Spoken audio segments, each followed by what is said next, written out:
दोस्तों, आज हम यूजीसी नेट 2023 के लिए पॉलिटिकल साइंस से पहले यूनिट राजनीतिक सिद्धांत की थ्योरी के एमसीक्यू कर रहे हैं। तो पहला टॉपिक है उसमें नागरिकता से संबंधित। पहला क्वेश्चन है, एक नागरिक वह है जिसे राज्य के शासन में कुछ भाग प्राप्त हो और जो राज्य द्वारा प्रदान किए गए सम्मान का उपभोग करता हो। यह कथन किस विचारक का है? यह कथन अरस्तू का है। नागरिक बनने के लिए निम्न में से किस शर्त को पूरा किया जाना आवश्यक है? इनमें से निम्न शर्तों को पूरा करना आवश्यक है। किसी भी देश की नागरिकता प्राप्त करने के लिए राज्य की सदस्यता, राज्य के प्रति भक्ति, राज्य द्वारा सामाजिक और राजनीतिक अधिकार प्रदान करना, उपयुक्त सभी का होना आवश्यक है। तीसरा क्वेश्चन है, निम्नलिखित में से कौन सा कथन असत्य है?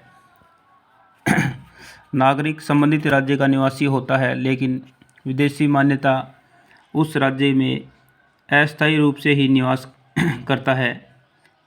ऑप्शन बी, नागरिक अपने राज्य के प्रति पूर्ण राज्य भक्ति रखता है लेकिन विदेशी उस राज्य के प्रति भक्ति रखता है जिसका वह नागरिक होता है।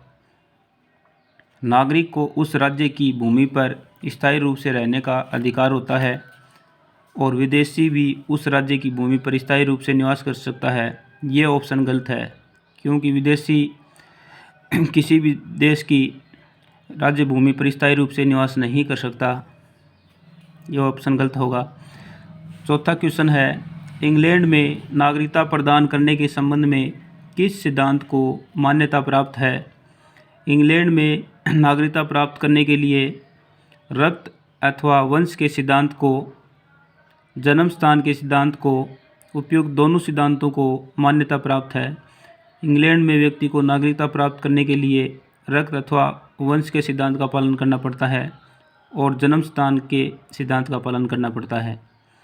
पांचवा क्वेश्चन है, अमेरिका में राष्ट्रपति पद पर निर्वाचित होने की योग्यता रखते हैं केवल जन्मजात नागरिक। अमेरिका में राष्ट्रपति पद पर निर्वाचित होने के लिए केवल अमेरिका में जन्मे ही व्यक्ति वहाँ के लिए योग्य हैं। छठा क्वेश्चन है, देशीयकरण के आधार पर नागरिकता प्राप्त करने के लिए संबंधित व्यक्ति को किस शर्त को पूरा करना होता है? अपनी पहले की नागरिकता का परित्याग करना। ऑप्शन बी, नए राज्य में संबंधित राज्य के संविधान या कानून द्वारा निर्धारित अवधि तक निवास करना। ऑप्शन सी, नए राज्य के प्रति राजभक्ति और निष्ठा की शपथ लेना। उपयुक्त सभी शर्तों का पालन करना आवश्यक है। निम्नलिखित में से किस आधार पर एक देश की नागरिकता प्राप्त की जा सकती है? निश्चित निवास के आधार पर, विवाह के द्वारा, सरकारी सेवा के द्वारा, इनमें से सभी के द्वारा प्राप्त की जा सकती है नागरिकता। प्रश्न नंबर 8 है, भारतीय संविधान के किस अनुच्छेद में नागरिकता संबंधी व्यवस्था की गई है? अनुच्छेद 5 से 11 तक। अनुच्छेद 5 से 11 तक।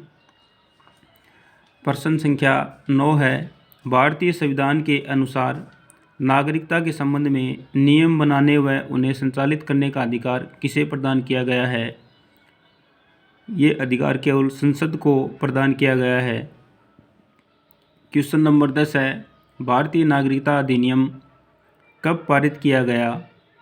तो भारतीय नागरिकता अधिनियम 1955 में पारित किया गया था। क्वेश्चन नंबर 11 है, भारतीय नागरिकता अधिनियम 1955 के अनुसार निम्न में से किस आधार पर नागरिकता प्राप्त की जा सकती है? तो भारतीय नागरिकता 1955 के अनुसार किस प्रकार प्राप्त कर सकते हैं? ऑप्शन ए, जन्म से, रक्त संबंध या वंशाधिकार से। ऑप्शन सी, पंजीकरण द्वारा, इनमें से सभी द्वारा। इनमें से हम सभी ऑप्शनों के माध्यम से प्राप्त कर सकते हैं। क्वेश्चन नंबर 12 है, भारतीय नागरिकता संशोधन अधिनियम 1986 के अनुसार अब जो व्यक्ति पंजीकरण के माध्यम से भारतीय नागरिकता प्राप्त करना चाहते हैं उन्हें अब भारत में कम से कम कितने वर्ष तक निवास करना होगा, तो उन्हें भारत में कम से कम 5 वर्ष तक निवास करना होगा, कम से कम 5 साल तक रहना होगा, तभी भारत की नागरिकता प्राप्त होगी। अगला क्वेश्चन है क्वेश्चन नंबर 13। भारतीय नागरिकता संशोधन अधिनियम 1986 के अनुसार देशीकरण द्वारा भारतीय नागरिकता तभी प्रदान की जाएगी जबकि संबंधित व्यक्ति 10 वर्ष तक भारत में रह चुका हो, 10 वर्ष तक भारत में रह चुका हो। Question number 14। निम्न में से किस आधार पर भारतीय नागरिकता की समाप्ति हो सकती है? भारतीय नागरिकता की समाप्ति किस प्रकार से हो सकती है? ऑप्शन नंबर ए, नागरिकता का परित्याग करने पर। ऑप्शन बी, दूसरे देश की नागरिकता स्वीकार करने पर। ऑप्शन सी, संघ सरकार द्वारा नागरिकता का अपहरण करने पर। उपयुक्त सभी आधारों पर भारतीय नागरिकता की समाप्ति हो सकती है। ऑप्शन डी होगा। Question number 15। श्रेष्ठ नागरिकता ही श्रेष्ठ राज्य का निर्माण कर सकते हैं। श्रेष्ठ नागरिक ही श्रेष्ठ राज्य का निर्माण कर सकते हैं, अतः राज्य के नागरिक आदर्श होने चाहिए। यह कथन किस विचारक का है? यह कथन अरस्तु का है। अरस्तु ने कहा कि श्रेष्ठ नागरिक ही श्रेष्ठ राज्य का निर्माण कर सकते हैं, अतः राज्य के नागरिक आदर्श होने चाहिए। क्वेश्चन नंबर 16 है, आदर्श नागरिकता का प्रमुख तत्व है। आदर्श नागरिकता का प्रमुख तत्व है जन कल्याण से प्रेरित अंतःकरण, सच्चरित्रता, विचारों की उदारता, उपयुक्त सभी तत्व। ये सभी तत्व होने चाहिए एक आदर्श नागरिक में। Question number 17। आदर्श नागरिकता के मार्ग में प्रमुख बाधा है। आदर्श नागरिकता के मार्ग में प्रमुख बाधा क्या आती है?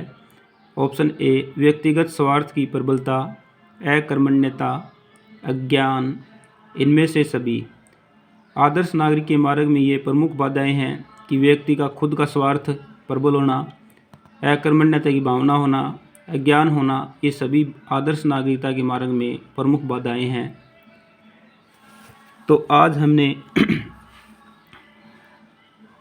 यूजीसी नेट पॉलिटिकल साइंस की फर्स्ट यूनिट में फर्स्ट टॉपिक को देखा, नागरिकता का संबंध में।